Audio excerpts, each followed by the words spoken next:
that everyone is familiar with intuitively, but not everyone has been doing research on it. And I'm delighted that we are able to bring you experts who will be talking about the various dimensions of this multifaceted relationship between sport and nationalism. And I'm not going to take up more time. I will give the virtual floor over to our expert moderator, Dr. Jelena Milanovic from the University of Vienna, who is currently on a fellowship in France.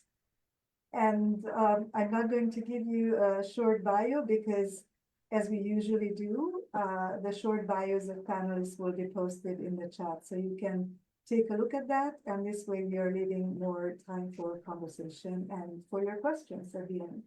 So I will disappear from this screen, and Jelena, the floor is yours. Thank you, Zsuzsa.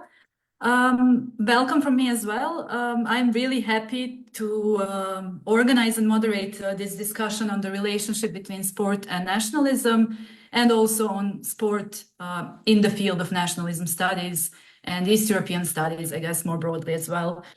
We have three really great speakers who all work on sport and nationalism from different perspectives, but also from different fields: political science, politics, and history.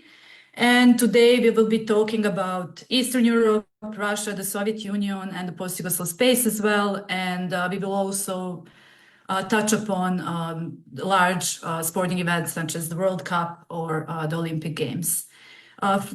How this discussion is going to look like is that we will first hear from each speaker a bit about their research, but then we will also reflect on the fact that sport is not prominent enough in the field of nationalism studies, or not visible enough in the field, and on the potential of this perspective for the field as well. Without further ado, I will introduce the first speaker today, Richard Arnold, who is Associate Professor of Political Science at Muskingum University. He is, among other publications, also the author of Russian Nationalism and Ethnic Violence, published by Routledge in 2016, also the editor of Russia and FIFA 2018 World Cup, also published by Routledge in 2021. And he also wrote State of the Field essay on nationalism and sport that was published in Nationalities papers in 2021, which is also one of the starting points for our discussion today. Rich, go ahead. Okay, thank you very much for having me. I'm delighted to be here today, and I'm slightly unused to Zoom, so my university uses Teams, so you'll have to bear with me, I'm afraid, while I try and work out how to use it. So I prepared a small presentation. Can you all see the presentation? Yes. Yes, you should just make it full screen. Okay, just make it full screen. Okay, great. So yeah, I prepared a small presentation on nationalism and sport, and I'm delighted to be talking about this topic. It's one that I'm really very interested in. And thank you for the introduction to my research. I'll just recap a little bit of it in this first slide. My initial work was on ethnic violence, and I evaluated it against skinhead and Cossack hate crimes in Russia. And what became apparent to me, and my ongoing work is on Cossacks in Russia and the Cossack paramilitary formations. And what's apparent to me is how these groups use sport as a means of recruitment, and how sport is involved in working with these groups. And I found that just fascinating. So I wanted to explore the relationship between sport and nationalism more. I had the opportunity to write special editions of Problems of Post-Communism with Drew Foxall, who's now at the UK Ministry of Defence. We wrote those both on the Sochi 2013 World Olympics, and that was quite a last-minute thing, but we had a lot more time to plan for the FIFA 2018 World Cup, and we actually produced a special edition of on the 2018 World Cup. As you mentioned, I published Nationalities papers article in 2021 on nationalism and sport, and my edited volume was published in 2021. So I'm primarily interested in sport in the FSU, in the former Soviet Union, but I'm also interested in sport in other societies and more broadly as a more general topic. And you've got some nice visuals there of my books. Please encourage your libraries to to stock them. I wanted to open, as I open my essay on nationalism and sport, I'm going to recount the arguments made in the nationalism and sport essay, the state of the field essay from 2021. And I start that with three particular quotations I really think encapsulate some of the power of sport in the ability to symbolize the nation. Sport often provides a uniquely effective medium for inculcating national feelings. It provides a form of symbolic action, which states the case for the nation itself. So we have this emotional attachment. It can create a movement or it creates a symbolism of the nation. Then no review of nationalism and sport will be complete without reference to Eric Hobsbawm, who had said that what has made sport so uniquely effective a medium for inculcating national feelings at all events for males is the ease with which even the least political or public individuals can identify with the nation as symbolized by young persons, excelling at what practically every man wants or at one point in his life has wanted, and I'll make reference to that later, to be good at. The imagined community of millions seems more real as a team of 11 named people. And I think right here, this takes up this intuitive sense of what it is that connects nationalism and sport. And then finally, sport is probably the most effective means of communication in the modern world. Quite a well-known quote from Nelson Mandela. So my essay itself concentrated on three ways in which sport inculcates nationalism. And I looked at sport as a mechanism of nationalism, the diffusion of nationalist ideas. As McClancy held it responsible for diffusion of nationalist ideas, expanding the nationalist conception of the political community around the globe and to different societies. Amara makes the point that it's not so much sport itself, but it's the category supplied by sport that makes it the nationalist vehicle par excellence.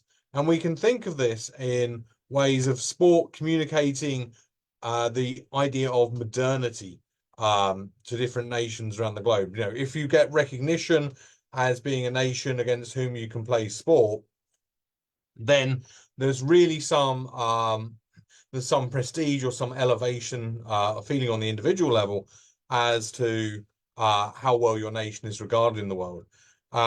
I particularly liked Alan Barnier's idea of national sports, looking at ice hockey in Canada. For example, when a lot of people think of Canada, one of the strongest associations, I know we have Canadians here, but one of the strongest associations is with hockey. Hockey is a very particularly Canadian game and embodying a very particular Canadian version of masculinity. Rugby in Wales and South Africa. We have Gerak Jalon in Indonesia, Sambo in Russia, which is a sport before the current war, they were trying to get introduced and played at the Olympics. But there's an important connection here between sports and recognition, as I mentioned earlier. So having somebody play, sporting recognition or being recognized as a sports team against whom other nations play sports is not the same thing as political recognition, but it is a kind of recognition. And for this reason, we do see rival associations to the FIFA and the Olympic and the IOC, the Olympic Committee, holding sports games for unrecognized nations. And I think back to the controversy around the Ukrainians team. I think it was at it might have been at the 2022 World Cup. They included Crimea on the jersey where as a map of the nation. They had a picture of Crimea, and that drew a lot of objection from the Russians for saying, well, Crimea is not part of your nation. And again, I think there's an important point here of recognition. So sporting mega events and soft power. Well, sporting mega events form a microcosm of the international world. So hosting a mega event is a kind of a ticket into modernity. It contributes to national identity. It can be one of these invented traditions and actually a safe place in which to have such invented national legacies that can be inclusive and can go on to help in the future and to go on to become stuff of legend. Grix and Houlihan, excuse me, make this claim with Germany in the 2006 World Cup, this idea that the event itself became part of national identity. And similarly, I'm not, okay. There we go. Similarly, we can think of cases of the Olympic Games as a way of resituating the nation. Thinking of the Olympic Games as a way of casting the nation in a better light and competing and bringing up prestige. And as Zemshikov and Ortung make the point of hosting the 2014 Sochi Winter Olympics, particularly in a war zone or close to a war zone, really made this point about Russia rising from its knees. And in fact, in that essay, they connect the Olympic Games to the annexation of Crimea, which followed just a few days after, both sending the same message that this was Russia rising from its knees. The final mechanism, or the final way in which sport inculcates nationalism, is through sport's ability to define the nation, whether as an ethnic entity or a civic entity, with sport as an arena for contestation over the nation. Now, as you might be able to tell, although I teach in the United States, I'm actually from the UK. And when I was growing up, there was a big controversy over the role of racists in English sport, particularly in the English football grounds. And so this is a great example of sport as contestation over the nation, over who's eligible to be included in the national body and who should be excluded. Indeed, there were some controversies over the French team. I think it was in the 1998 World Cup, when some people were complaining about the number of ethnic minority players in the team. My essay in the book Russia and the 2018 FIFA World Cup focuses on football and racism in the United States. That's in the special edition of Problems Post-Communism.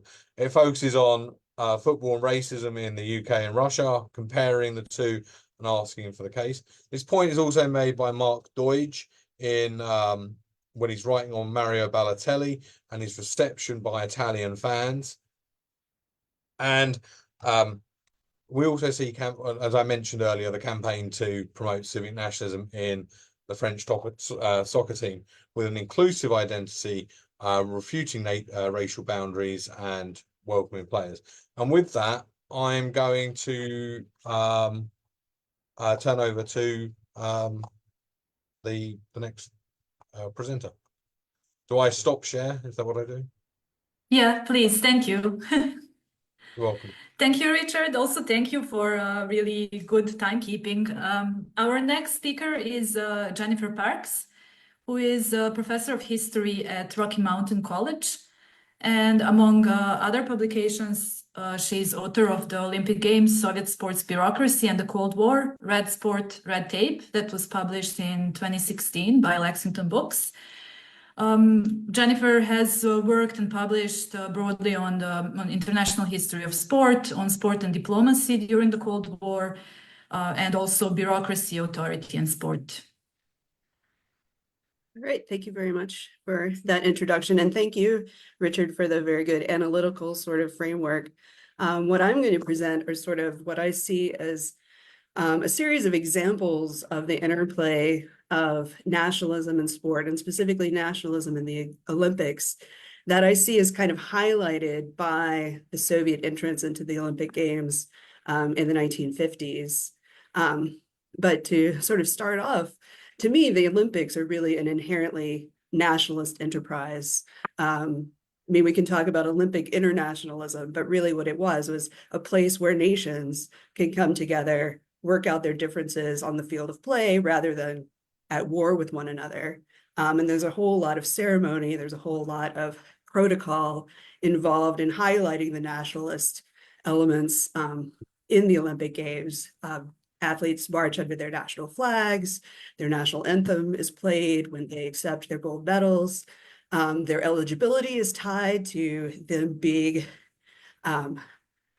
recognized by an IOC, International Olympic Committee recognized National Olympic Committee. So it's all organized on the national level, and athletes are then put forth by those national Olympic committees.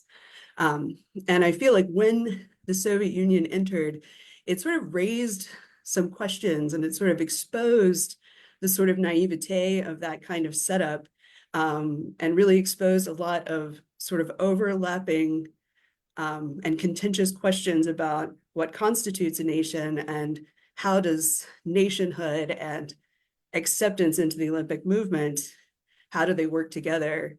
And so I'm going to go through a few examples that I see coming out of this relationship, if you will. One has to do with the Soviet Union itself and how it's set up as a federation of separate nation states, essentially, the different republics that make up the Soviet Union. And some of those republics, like the Baltic republics, which were gained by the Soviet Union as a result of their invasion in World War II, had competed in the Olympics before. They had national Olympic committees in the 1920s and competed, but then their national Olympic committees were suspended once they became part of the Soviet Union, and then their athletes competed as Soviet athletes. The other non-Russian republics, Russia too competed before in the early 19th century, early 20th century as well. But other republics only competed as part of the Soviet Union after the entrance in 1952. And one result of that is there's a couple of incidents where Soviet immigrant groups put pressure on the IOC, criticizing the Soviet Union and raising different issues. One happened in Melbourne when several Ukrainian immigrant groups, including the Ukrainian Olympic Committee, which they asserted was an independent Olympic committee, the Ukrainian World Committee for Sport Affairs, and the Ukrainian delegation of anti-Bolshevik bloc of nations in Australia and New Zealand. They all petitioned the IOC that Ukraine should be recognized as its own independent National Olympic Committee, since Ukraine had been recognized as an independent nation by the United Nations. And that, of course, upset the Soviet organizers quite a bit. Their response to it, I think, is quite telling. In a letter, Andrianov, the IOC member for the Soviet Union, states, "The USSR is a voluntary union of 15 republics which enjoy equal rights. Sports organizations of these republics, the Ukrainian Soviet Socialist Republic among them, do not and never did raise a question about an independent participation in the Olympic Games." And he goes on to state that this request is coming from, quote, "a group of persons who have no right at all to speak in the name of Ukraine and Ukrainian athletes." And for the most part, the IOC accepted this explanation, although Avery Brundage, the president of the IOC at the time, had some sympathy for these immigrant groups. He insisted that the International Olympic Committee, and this is a quote from him, "cannot very well recognize a non-resident Olympic committee." So they don't have a National Olympic Committee, they can't have one. So their plea is going to go unaddressed. And then a similar thing sort of happens in the lead up to the 1980 Olympics in Moscow. Several immigrant groups, including Ukrainian groups, including various Baltic immigrant groups, and also Jewish groups. And there's some overlap between Jewish groups, Israeli groups, and also Soviet immigrant Jewish groups, all calling to either boycott the Olympics in Moscow or move it from Moscow on the basis of human rights violations committed against these national minorities in the Soviet Union. Let's see. And then if we move, still in the Soviet context, and this kind of touches upon some things that Richard said about the role of sport in forming a national identity and as a form of national expression. You see that in the Soviet context as well as non-Russian republics during the Soviet period, and especially by the late Soviet period, when nationalism is starting to sort of tear apart that voluntary union of 15 republics. You see sport as an expression of national identity, and then it becomes an expression of national identity as they're building new nations after the dissolution of the Soviet Union as well. And a good example of that there's some scholarship on is Lithuanians in basketball. Richard talked about national sports for Lithuania. It's basketball, and that becomes a sort of touchstone for them in their sense of national identity. And then after the breakup of the Soviet Union, a couple of things happened. A lot of elite athletes moved to the West for more training opportunities because the state funding has dried up. But also in the early 1990s, the former Soviet republics start forming their own National Olympic Committees, and then they start competing as their own national teams. Although in 1992, there's a unified team that they march sort of still the Soviet team, but now that the Soviet Union's gone, they still competed together. But after that, they start competing for their own nations. Another arena where I think this nationalism in the Olympics really come to the fore is in the Cold War context is with the role of Eastern Bloc nations. Like the Baltic republics, many actually probably all of the Eastern Bloc nations had an Olympic committee and competed in the Olympics before World War II. But then after the war, especially with increasing Soviet influence in Eastern Europe, on the state level, on the national level, a lot of that sports personnel is being replaced by communists, although they can't really replace the IOC members because the IOC picks its own members, so they can't just appoint people to become members of the IOC. But another thing it introduces is the whole problem of Germany, the problem of the two Germanys, because you have an existing National Olympic Committee for Germany, but that's in West Germany, and now East Germany, the GDR, is forming their National Olympic Committee, trying to get recognition. They are eventually recognized, but then for a long time, they compete as a unified German team under the Olympic flag. And this becomes a real touchstone for the Soviets and the other socialist sport leaders decrying discrimination against East German athletes. Some of them are denied visas by NATO countries, especially after the construction of the Berlin Wall. At one point, they create a new flag and a new national anthem. And so they argue that not letting these athletes compete under their flag with their national anthem playing is discriminatory. And actually under that kind of pressure that exposed some of the ironies of the Olympic system, the international sports community was actually, some of the leaders, it actually fully recognizing East Germany, and getting NATO countries to embrace détente with East Germany. And other ways that sport and nationalism kind of rear their heads in the Cold War context is with this whole concept of socialist solidarity. The sports officials really try to use increasing membership by socialist nations in the Olympic movement to build a kind of socialist bloc within the organization. And they also use sport, inter bloc sport, to try to build solidarity in the Eastern Bloc. But that was beginning to break down by the 1960s. And you see that in high profile examples like the water polo match in 1956 Melbourne Games between the Hungarians and the Soviets. Czech and Soviet ice hockey after the Prague invasion becomes very tense. There's also not the inner bloc play. Also, you see manifestations of nationalism, what the Soviet reports define as nationalism and chauvinism, people yelling "Ivan, go home" or calling them fascists when they're competing in Poland and places like that. And so you see that kind of cracks in the system. And another way you see that, and East Germany is another good example of it, is they're supposed to be pooling all of their resources.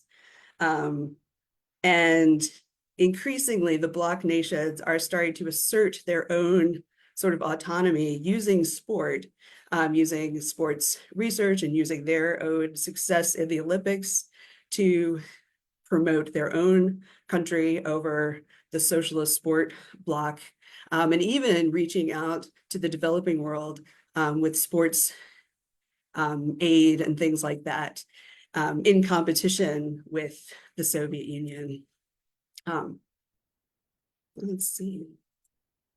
And yeah, so those are a few examples that I think are really show how the Soviet entrance and the Cold War really expose the interplay of sport and nationalism, and how it serves as a sort of challenge to the Soviet goal of socialist solidarity and portraying themselves as the leader of this socialist world movement.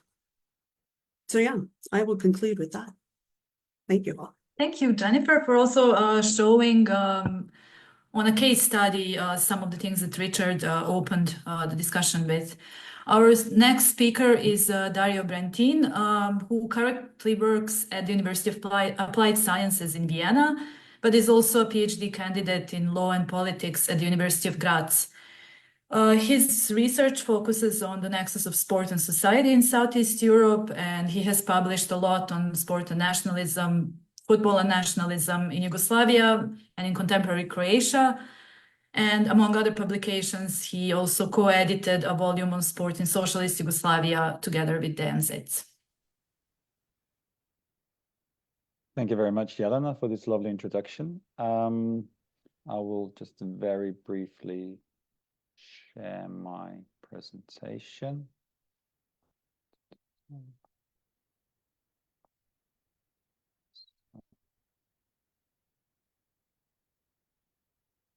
And you can see it now. Yeah, just make it full screen. Okay, just full screen. All right. Good.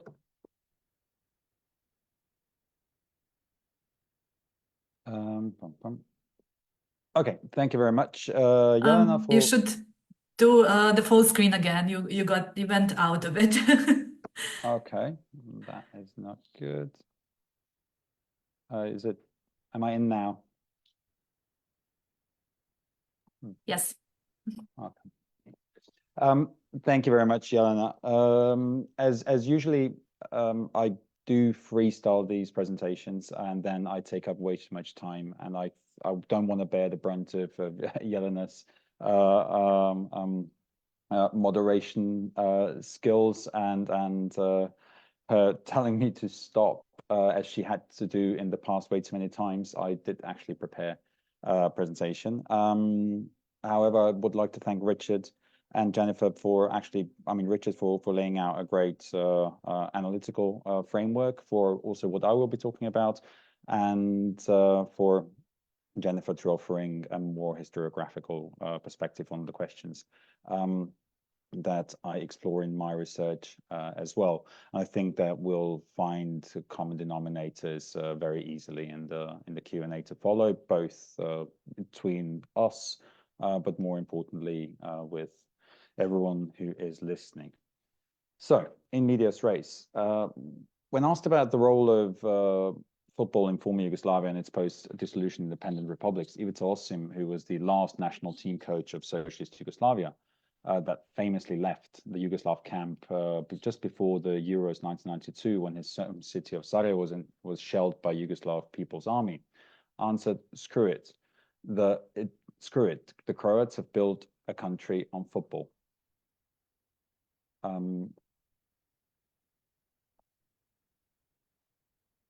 In the case of post-socialist Croatia, need to get this away.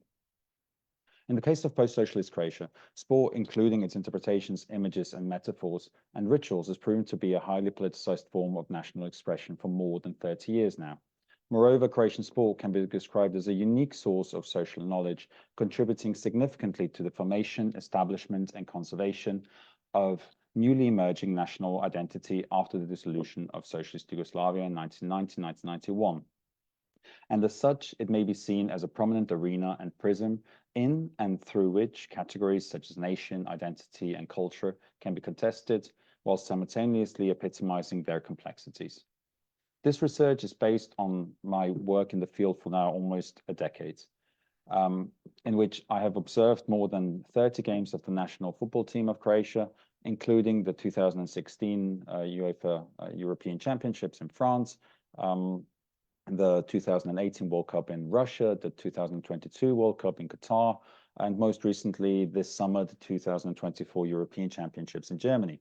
But also so-called homecoming events celebrating the athletes in 2016, 18, and 2024, as well as numerous further mediated open air and closed space communal public viewings, both in Croatia, as well as in diasporic communities in Austria and Germany predominantly. Methodologically, I predominantly rely on a mix of ethnographically informed participant observation and discourse analytical approaches. In order to understand and situate the significance of national football team or national football within contemporary Croatian society, one has to illuminate the socio-cultural construction of the vatreni, the fiery ones. The name the national football team is predominantly called by throughout the 1990s and beyond. The country's first democratically elected president, Franjo Tuđman, famously stated that after war, sport is the first thing by which you can distinguish nations. And as such a salient national habitus code, it needed close monitoring and political guidance. During the rule of Tuđman and his party, the HDZ, ethno-nationalist ideology became the prism through which Croatian politics of identity were conceptualized and promulgated, resulting in the dominance of ethno-nationalist narratives in almost all fields of life and everyday discourse. The essence of Croatianness had thus been constructed as ethnically pure, systematically eliminating references to the complex historical, sociocultural, and political conditions that have over the years marked the physical and conceptual terrain of Croatian identity. In such a political culture, the field of sport continuously epitomized central ideological narratives, functioning as an influential transmitter of political and symbolic messages for breaking down social reality and reconstituting it in ethnic terms. With Tuđman trying to conceptualize and foster a state-building sport, so-called državotvorni sport, which would support the dominant state narrative support, and yet predominantly the national football team adopted the function of a key symbol for creating distinctive Croatian nationhood. It was their duty as Croatians, under quotations, to fight a lofty battle for Croatia. It was their way of fighting for independence, their way of participating in building national identity. Playing for the nation was and is sacred. And any attempt to disrespect vis-a-vis the national team's ascribed sacredness was and is sanctioned by symbolic and actual exclusion through other players, but also through general social condemnation.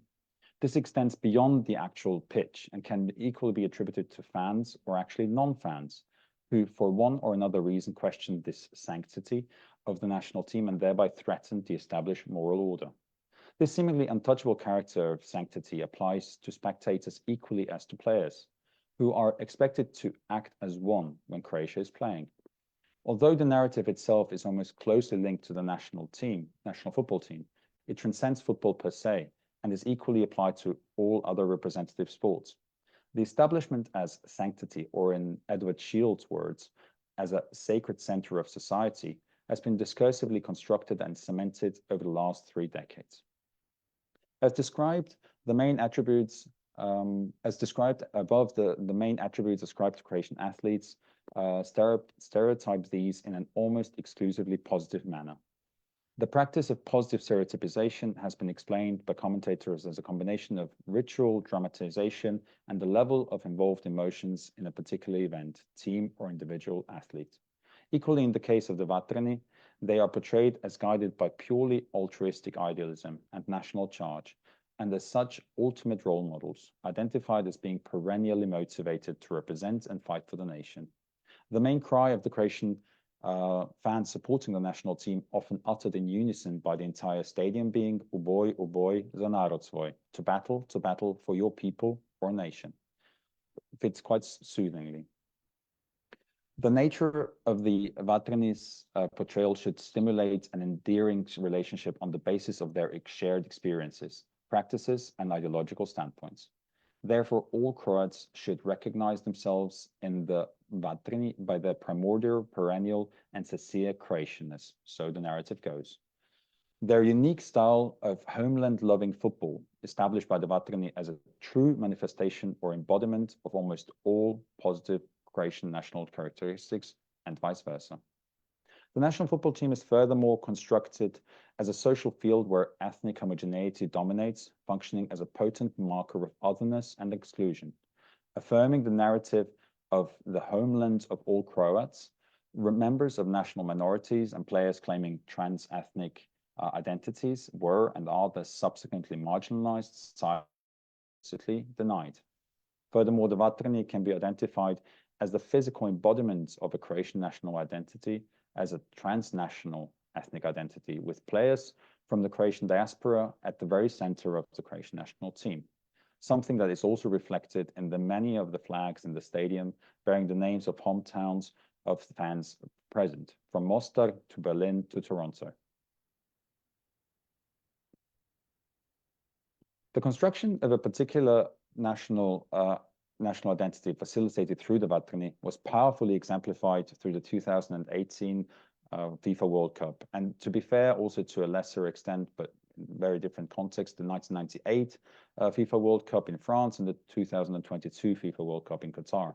3 events with many parallels despite meaningful contextual differences, where the national team's success was portrayed as a sublimation of national character, culture, collective will, and strength. After playing an inspirational tournament, Croatia was only defeated in the final by the French national team and became the world's vice champion in arguably the most global of all sports.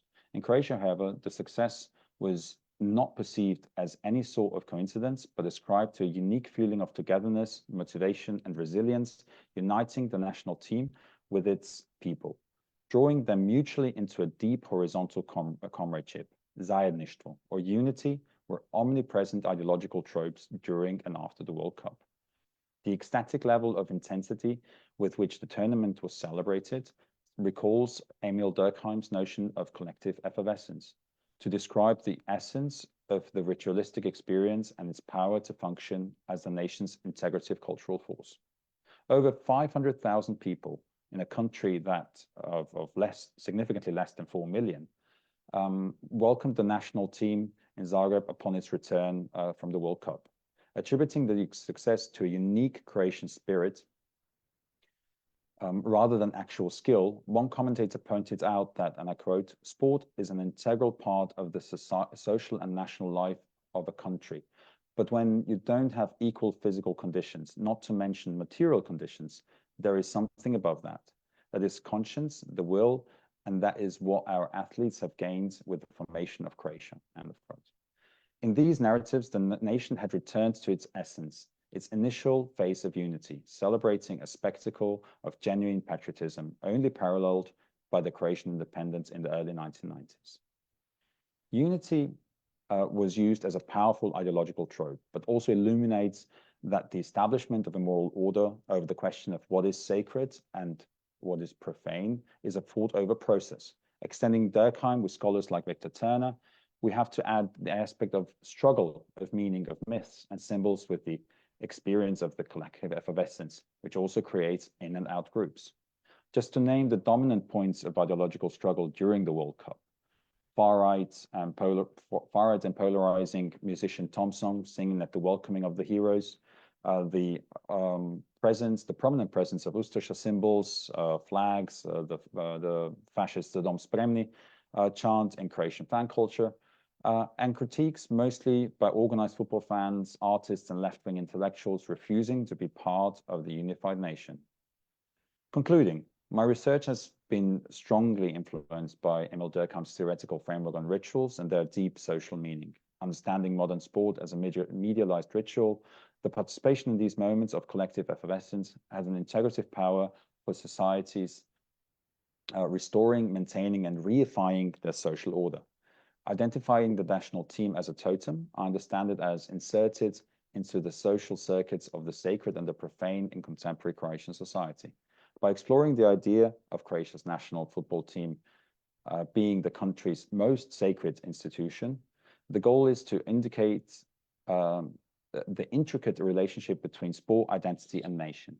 I want to argue that the Croatian national football team represents one of Croatia's sacred centers of society, a terminology borrowed, as said, by Edward Shields. These central value systems are identified as sacred in the sense that they represent domains where core values and beliefs of societies are discussed and established, through examples of ritualized practices by spectators and athletes, as well as public discourse. I try to show how deeply embedded narratives of the Croatian national football team are in this quest for authenticity and sacredness. Thank you very much.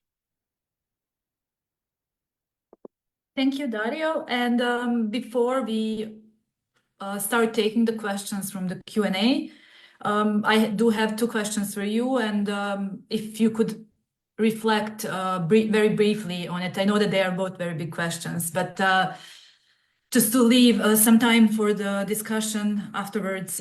First, I was wondering what inspired you to study sport. In other words, or more concretely, what does sport bring into nationalism studies or your particular field?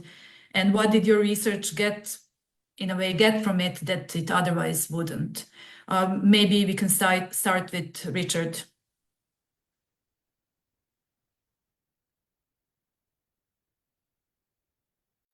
Sorry, Yeah. I didn't realize I was muted. So yeah, I'm still COVID was a while ago, right? So yeah, for me, great question. Thanks for your presentations, Dario and Jennifer. Thank you for your presentations. Very interesting. For me, I came to this, as I talked about in my biography, I came to this through the study of extremist movements, and I was particularly interested in how they use sport to recruit members, and that's something I'm still interested in, and it's an ongoing process with, for example, for Russia's Cossack movement, who have a lot of competition. So for me, the idea of sport substituting for war is something that's really interesting. And we do see in a number of cases people using politicians using sports programs to prepare the nation, the quality of the nation's soldiers to participate in war, but also to inculcate that kind of that very competitive relationship between other and self and other. So we see that in with the skinhead groups who are using sports as a way of recruiting and bringing in particularly nasty chants on the terraces against racial others. But we also see that in the kind of vicious competition that that can be had. I do think there's a positive side of this. I think there can be more friendly competition. I think it depends on the way in which it's framed. But I do think this is a way of performing, it's a way of performing the nation.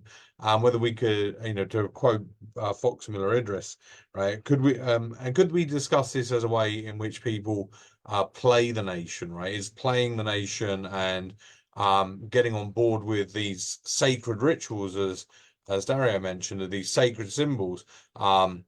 Is that another way in which nationalism can inculcate itself? And as you were talking, I was thinking of the Tebbit test with Lord Tebbit in the UK, talking about the integration of migrants. Asked who did they support in the cricket?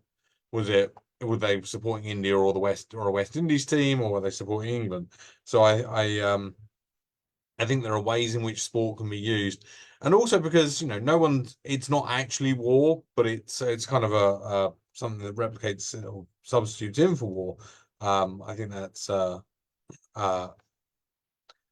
that is a way in which it's somewhere safe in which people can play with these ideas and can float them around.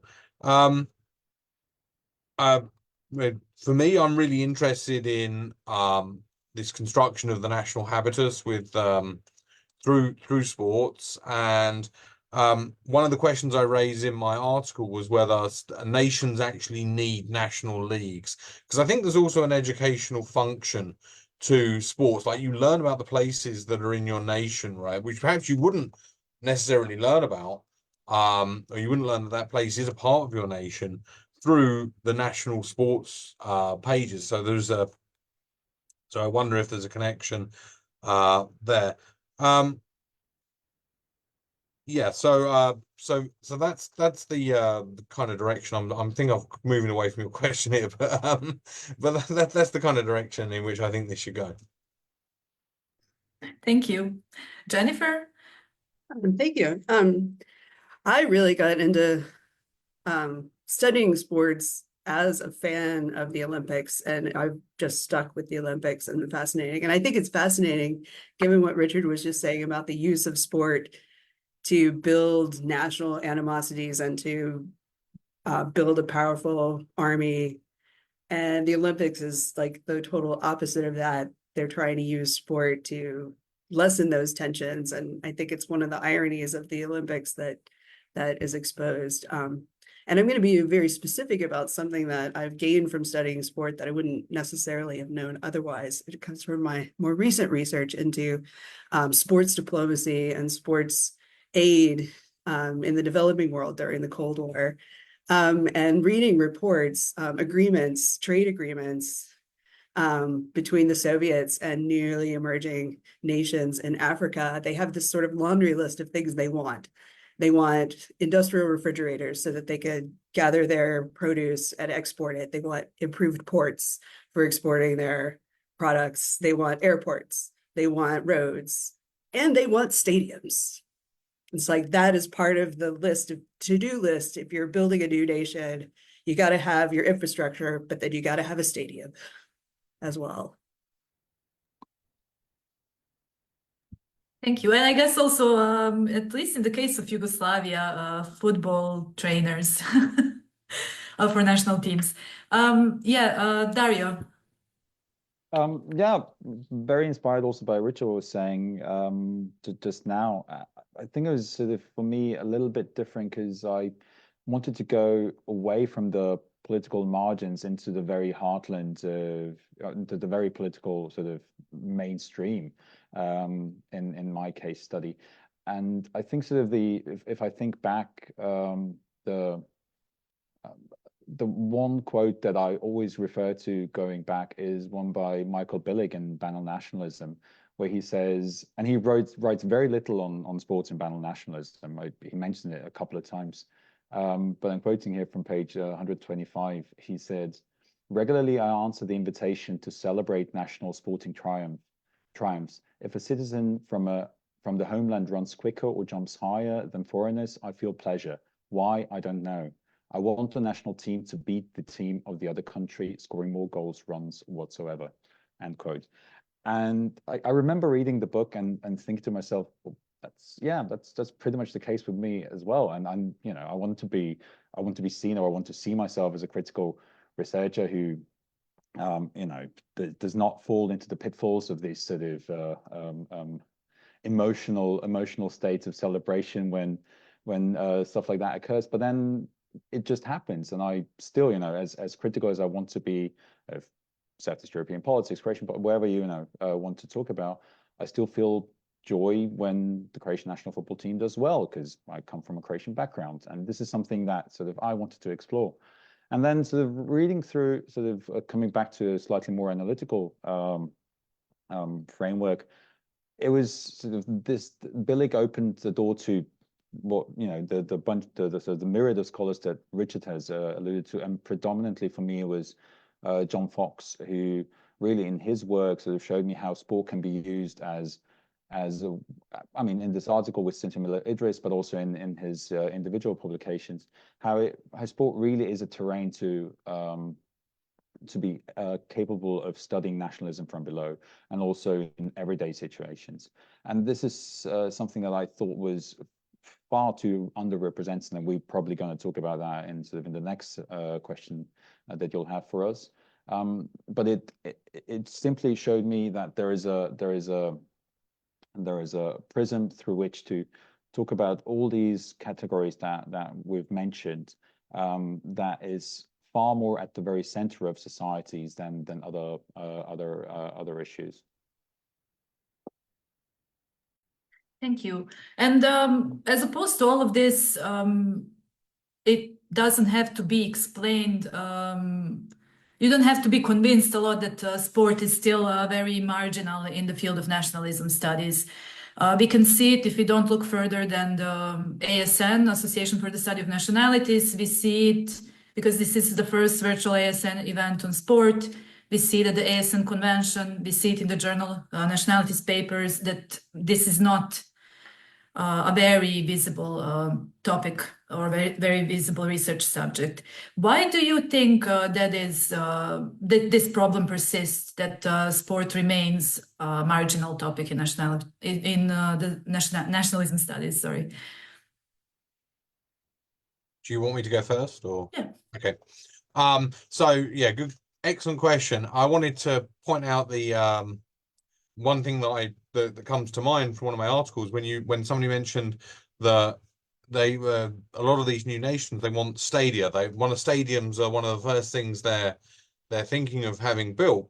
And I'm remembering reading about, you know, the stadium as a kind of sacred space, the national stadium as I think the citations in my article, but certainly this idea of a stadium as being a place of almost national worship, or of the place for pilgrimage for people from all, and indeed those terms are actually used in non-academic writing about traveling to a national stadium. I made a pilgrimage to Wembley, or whatever it happens to be. So I found that fascinating. Why does sport remain so marginal in nationalism studies? I think I've got just a few thoughts.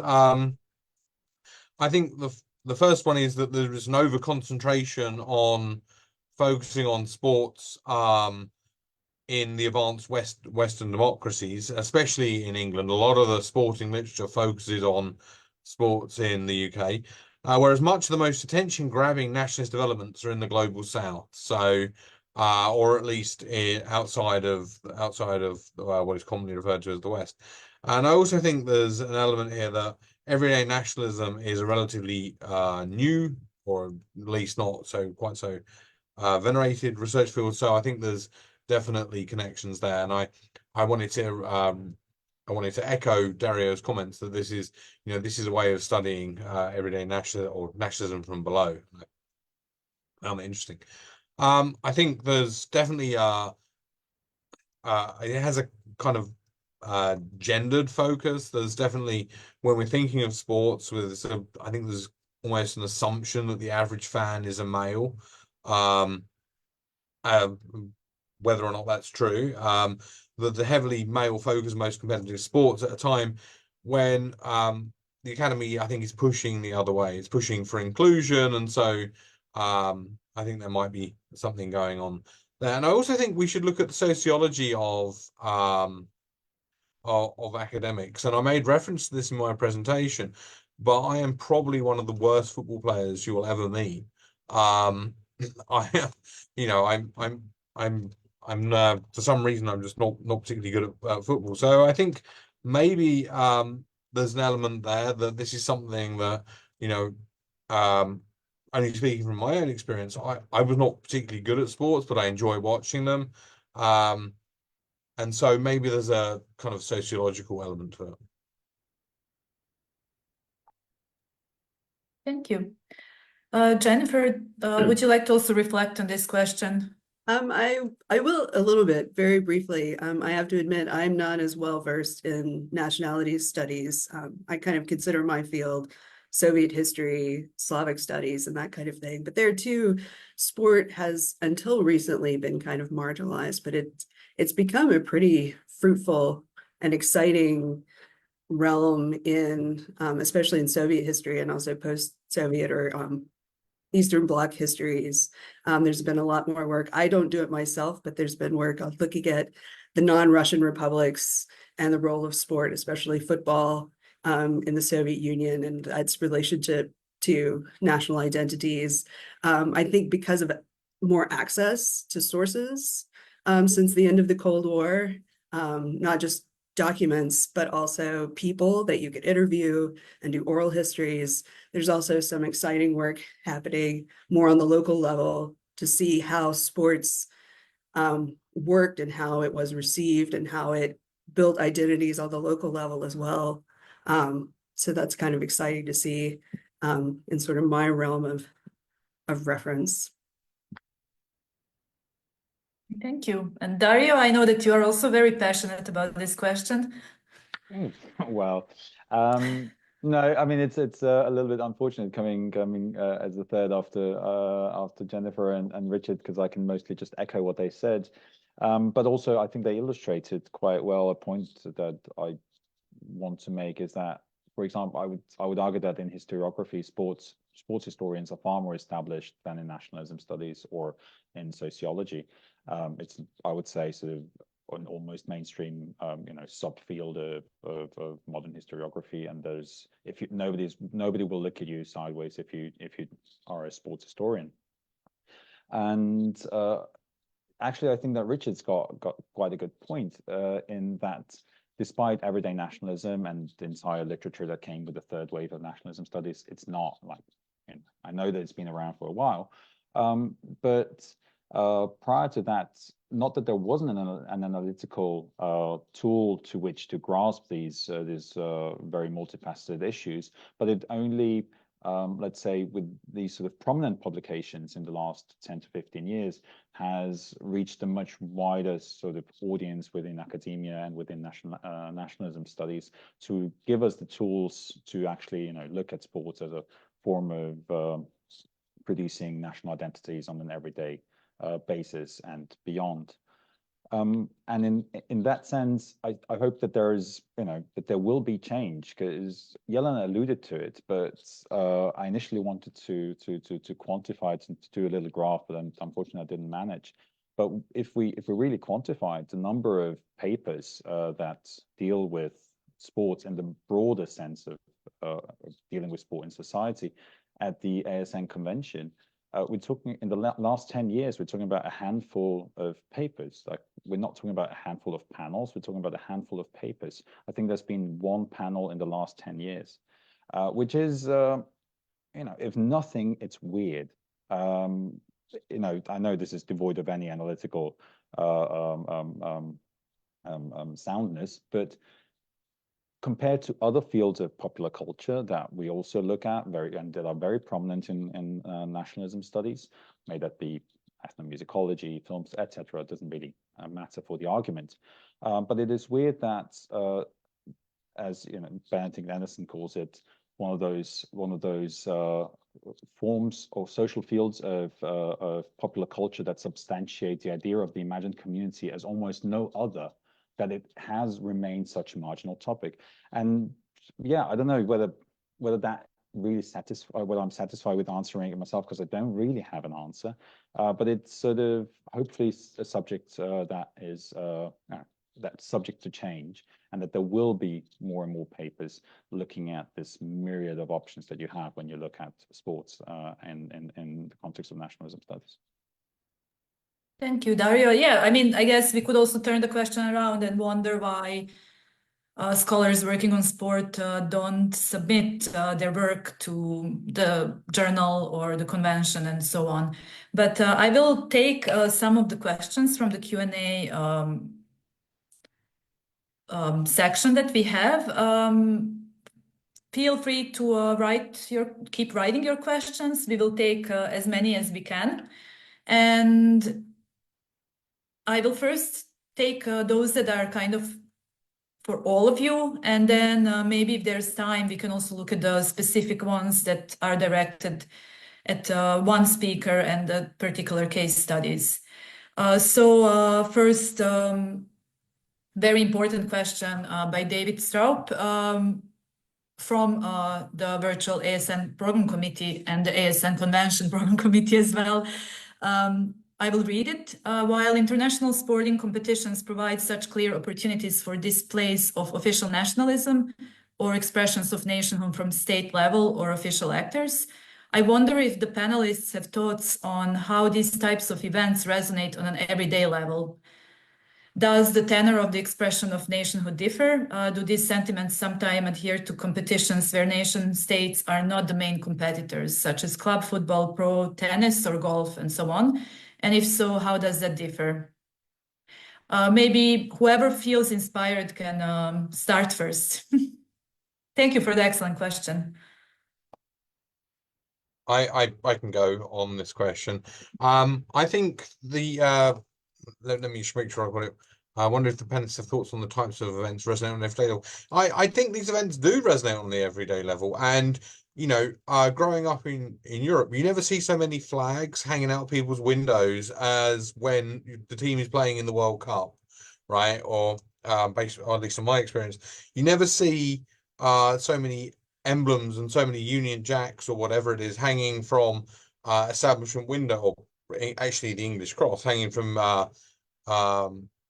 windows unless it's a sporting event. It's a time when people really feel free. There's a kind of permission granted to celebrate national or ethno-national identity, which perhaps isn't available other particular times. But the other part of the question, so that would be my immediate reaction to that question. But the other part of it is really excellent. Is, you know, is this question, is this just limited to nations, or is it also found in other entities? And being in the United States, you know, you really do see this, particularly at the university level, when you have American football games, people will parade and proudly parade, you know, they'll celebrate their identity as a collective unity. And I feel like there's a paper in here somewhere when I eventually get time to write it, but there's a lot of festivities around the identity because it gives that permission, almost that social acceptance that now we can go out and celebrate our identity. Here is an event which is symbolizing us. You know, I went to Ohio State, so usually the game against Michigan was the biggest game, and there was just a lot of festivity. So yes, absolutely, I think this happens at a smaller level, and even within the United States, you know, right down the educational spectrum to even to the high school level. So. Thank you. Does anyone else want to comment on this question? If not, I can just okay. very, very briefly, no, because Richard again very, very eloquently answered the question. There is research. Jakob van Sterkenburg in Erasmus University in Rotterdam has been doing big longitudinal quantitative studies on patriotism and its connection and its development in sort of on the European level. I think it's 5-country study, if I'm not mistaken, in combination with I can't remember whether it was Olympics or whether it was World Cups, etc. pp. I can definitely echo that for the Southeast European context. The few good quantitative studies we have on national identity in the post-Yugoslav space all indicate quite clearly that it resonates immensely on the everyday level of how people see themselves as part of being a nation that is celebrated and that is successful and so on and so forth. So I think the context there is clear. And as Richard said, the mechanisms are similar on a variety of levels. I think that's what we should be also looking into. So this mechanism of identity building through sports.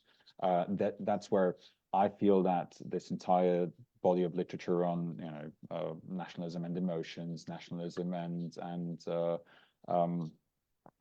performance, etc. Helps us quite good. Gordana Uzovac comes to mind with her research, helps us understand these moments of being engulfed in this ritualistic experiences and what it means for everyday people in discussing their relationship vis-a-vis the imagined community. Thank you. The next question is from Eric Scott. The speakers understandably emphasize the role of sports in emphasizing national difference and ethnic nationalism. I was wondering though if you could also reflect on how sport also supports multi-ethnic, such as pan, Soviet or Yugoslav identities, and how it supports, though without tensions, multicultural identities in contemporary Europe. Jennifer, do you maybe want to start? Because I think you did touch upon this in your presentation. Sure. I will touch upon it. I don't know how successful the efforts are, but a lot of the sports organization in the Soviet Union was designed in order to try to build this sort of multi-ethnic and inter-ethnic family, the sort of family of nations that the Soviet Union was supposed to do. I think a good example of that is the 1980 Moscow opening ceremonies, where they had people in their national costumes coming out and dancing as this sort of celebration of the multi-ethnic. They wouldn't call it an empire, of course, but it was an empire. But they wouldn't say that. So, I mean, there's that element to it. How successful that was in actually building a sort of multi-ethnic identity is unclear. There should probably be more research into that. A lot of the research has been more looking at the different republics and how sport has functioned in nation building and national identity building outside of that sort of supra-ethnic framework.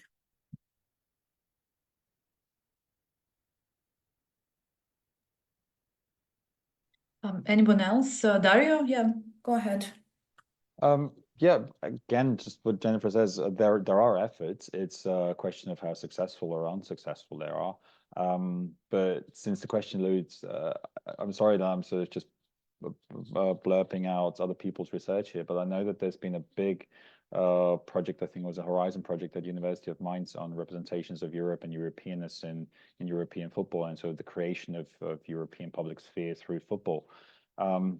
But I think again, to echo what Jennifer says, the question remains of how successful these identity constructions are, and where are the litmus tests for these? Because in the end, what remains in sports is an us and them, and this will never go away. The conflictual nature of sport, apart from obviously there's non-dominating sports where there's also ideas of not conflict but cooperation at the very center. But however, in the way that we understand modern sport, it remains an us and them, and whether this is on the level of two city clubs or on an international level, it remains a conflict where there's a winner and there's a loser, and you will struggle to find. You won't struggle to find meaning in losing. Many nations have done so, but it remains a field where sort of these there's simply it's constant instances of actually refuting this idea of collectivity by having this conflictual nature, and it's very cool. I just wanted to add that I think that the two things that come to mind immediately when we're thinking about the use of sport to build pan-ethnic identities. The first, and I think they both really make the same point, that the context of the sporting competition really matters, and the context in some ways can determine the nature of the game, and I mean that in the sense of zero sum versus non-zero sum game. So I'm thinking of the Spartacade, something that has been a Soviet practice where teams from different cities and different regions would play against each other in friendly competition, but to win a prize, and that's actually something that's been resurrected by the current regime, and as a way of building national unity. And again, I think and this is part of what makes my interest in the rise of national leagues, is that there's an educative function to this. It's telling people which places are within the imagined community and which ones are not, which ones are outside of the imagined community. So I did want to mention the Spartacade, but I also wanted to mention the excellent article by Krasniqi and Krasniqi, I think from 2008, where they're talking about the role of open fun football schools in Kosovo, and and they really document the use of these football. Sorry, I think I've chosen the wrong article there, but they really focus on the use of football as a way of building community amongst formerly deeply divided societies. So if you arrange it so that people can pick their own teams, well, then it reflects the existing power structure. But if you arrange it in a more in a way that we have overlapping identities and this kind of recategorization, so that the teams are composed of multi-ethnic identities, then the teams have to work together, and it generates more positive community feeling. So I think on a micro scale, that is that this is something that might explain the logic of how these attempts to build pan-ethnic identities work. And we have one question about diaspora and cross-border nationalism and sport from Myra Waterbury. She writes, Dario mentioned the involvement of the Croatian diaspora in the Croatian national team, but I was curious if he or the other panelists were aware of anything similar to what Hungary has done increasingly since 2010 in terms of providing financial support for sports teams in ethnic Hungarian communities in neighboring countries, and attending games and matches abroad to support the Hungarian teams based in other countries. This seems an underexplored aspect of sports and transnationalism, so I was wondering if there are other examples of this.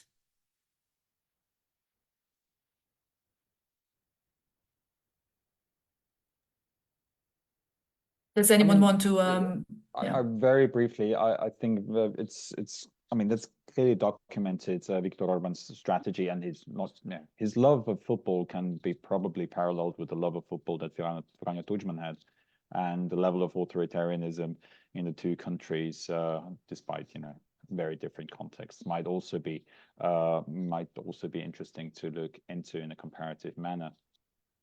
I'm just trying to think of other sort of similar cases, but to me it seems this is part of a very strategic set of policies and strategic nationalism, you want to call it, of embracing and bringing back into the transnational ethnic community the people who have found themselves outside of the natural borders of one state for whatever reason. In the one case, it's the verdict of Trianon. In the other case, taking the Croatian case, it's the huge resettlements after World War II and also during Socialist Yugoslavia and the 1990s per se. But a lot of this in sports, I think what we sort of underestimate a bit is the strategic aspect of it. Take my case again, because it's easiest for me to sort of reflect upon. It's not necessarily that the Croatian Football Federation goes to Australia or to Southern America or Germany in order to find potential players for the national team because they're such great nationalists and ideologues. It's because they're widening their pool and their potential for success.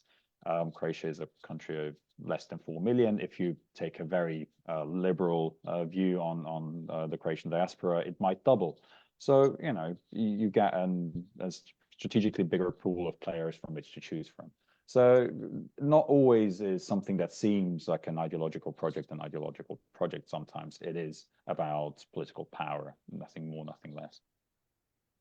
I wanted to plug Michael Cole's excellent essay in my book on the World Cup, where he discusses Viktor Orban's relationship with soccer, and I just wanted to mention I'm not particularly aware of any I'm not aware of any particular examples that I can think of off the top of my head, but it does seem to me there's a connection to concepts of soft power and the idea of maintaining kinship networks with diaspora communities through a variety of cultural mechanisms, one of which very prominently is sport.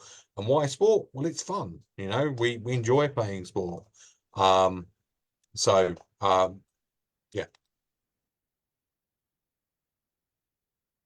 Jennifer, do you maybe want to add something? Sure. I think it's only sort of tangentially related, but I was just thinking about in the context of the Olympics as a gathering of nations and the problem that the Olympics has had for a long time of those without a nation, refugees or emigres. And up until 1963, you couldn't compete in the Olympics if you had competed for another nation previously. And this was an issue during the Cold War because a lot of Eastern European emigres had competed before the war for their nation. And so now they're sort of left in limbo. That's since it's grown, now they have the refugee team. So they do have a mechanism, but that was always kind of a question. And now when you look at national teams in the Olympics, a lot of them don't live in their country anymore. They train and they live somewhere abroad, but then they come back and they compete for the national team in the Olympics. I don't know where I'm going with this thought. I'm just sort of thinking aloud. But it's an interesting conundrum, I think. Thank you. I think we don't actually have time to take either one big question or several small ones. So I will slowly conclude before I hand over to Zsuzsa to close this discussion. I would just like to thank you all for your presentations, for the discussion, for reflecting on some of the very important questions, and also those of you following discussion either on Zoom or on Facebook Live or watching recording later. If you work on sport, do think about submitting abstract for the ASN convention. Do think about submitting your work to nationalities papers, of course, and make this topic of sport and nationalism more visible in the field. Thank you.